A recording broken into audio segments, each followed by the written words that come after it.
வயநாடு தொகுதியில் நடைபெற்ற இடைத்தேர்தலில் அபார வெற்றி பெற்றுள்ளார் பிரியங்கா காந்தி. முதல் முறையாக தேர்தல் களம் கண்டு நாடாளுமன்றத்திற்குள் நுழைய உள்ள பிரியங்காவின் அரசியல் பயணம் குறித்து பார்க்கலாம்.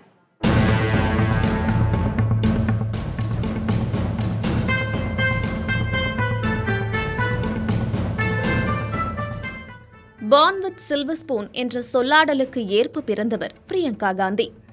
பாரம்பரிய காங்கிரஸ் குடும்பத்தில் 1972ஆம் ஆண்டு பிறந்த பிரியங்கா தனது பட்டப்படிப்பை சைக்காலஜி பிரிவில் முடித்தார். ஆரம்ப காலத்தில் காங்கிரஸ் கட்சியின் செயல்பாடுகளின் மீது அதிருப்தியில் இருந்த அவர் பொறுப்புகள் ஏதும் ஏற்காமல் தனது தாய் சோனியா காந்திக்கும் சகோதரர் ராகுல் காந்திக்கும் உதவிகரமாக இருந்து வந்தார். பின்னர் காங்கிரஸ் கட்சியின் சூழ்நிலையை புரிந்து கொண்ட பிரியங்கா காந்தி உட்கட்சி பூசல், கருத்து வேறுபாட்டை தட்டிக் கழிக்க முடியாமல் நேரடியாக அரசியலில் நுழையாமல் தனது தாய்க்கும் சகோதரருக்கும் பரப்புரை மேலாளர் பொறுப்பை ஏற்றுக்கொண்டார்.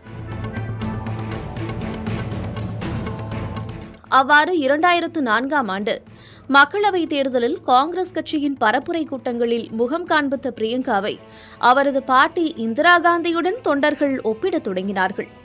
இது அந்த சமயத்தில் காங்கிரஸ் கட்சிக்கு வட மாநிலங்களில் அதிக இடங்களை கைப்பற்ற உதவியாக இருந்ததாக அரசியல் விமர்சகர்கள் கூறுகின்றனர்.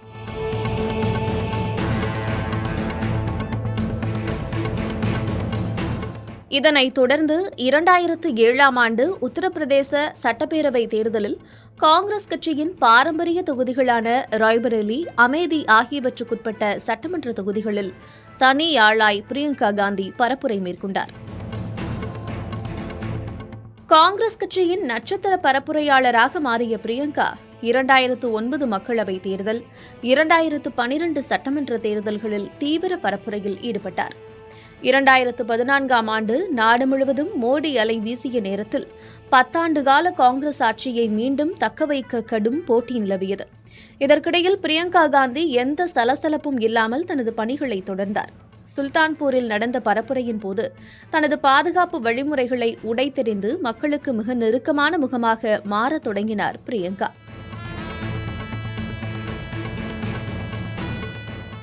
2014ஆம் ஆண்டு மத்தியில் அமைந்த மோடி தலைமையிலான பாஜக அரசை கடுமையாக விமர்சித்து வந்த பிரியங்கா 2019இல் கிழக்கு உத்தரப்பிரதேசத்தின் பொதுச் செயலாளராக நியமிக்கப்பட்டார். அன்று முதல் பாஜகவை தீவிரமாக எதிர்க்க தொடங்கிய பிரியங்கா காந்தி விவசாயிகள் போராட்டம், சிறுமிகள் பாலியல் பலாத்காரம் செய்யப்பட்ட விவகாரம் என்று காங்கிரஸ் கட்சியின் போராட்டங்களில் பங்கேற்று தீவிரமாக களமாடினார். 2024ஆம் ஆண்டு மக்களவைத் தேர்தலில் காங்கிரஸ் கட்சியின் செல்வாக்கு சரிந்திருந்த உத்தரப்பிரதேசத்தில் உள்ள அமேதி, ராய்பரேலி தொகுதிகளில் பிரியங்கா காந்தி தீவிர பரப்புரையில் ஈடுபட்டார். ஒருபுறம் சமாஜ்வாதி கட்சியின் கூட்டணி, பிரியங்காவின் பங்களிப்பு ஆகியவற்றால் பாஜகவிற்கு அதிர்ச்சி அளித்து கணிசமாக வெற்றியை காங்கிரஸ் கட்சி பதிவு செய்தது. பிரியங்காவின் தீவிர அர்ப்பணிப்பால் பாரம்பரிய தொகுதிகளான ராய்பரேலி, அமேதியை மீண்டும் காங்கிரஸ் கட்சி தக்கவைத்தது. இந்த சூழலில்தான் வயநாட்டில் நடைபெற்ற இடைத்தேர்தலில் காங்கிரஸ் கட்சியின் சார்பில் களம் கண்டு 4 லட்சத்திற்கும் அதிகமான வாக்குகள் வித்தியாசத்தில் வெற்றி பெற்றுள்ளார் பிரியங்கா. மக்கள் மத்தியில் மட்டுமே ஒலித்த பிரியங்காவின் குரல் முதல் முறையாக மக்களவையில் ஒலிக்கப் போகிறது. புதிய தலைமுறைக்காக ஆண்டோ எம் தாம்சன்.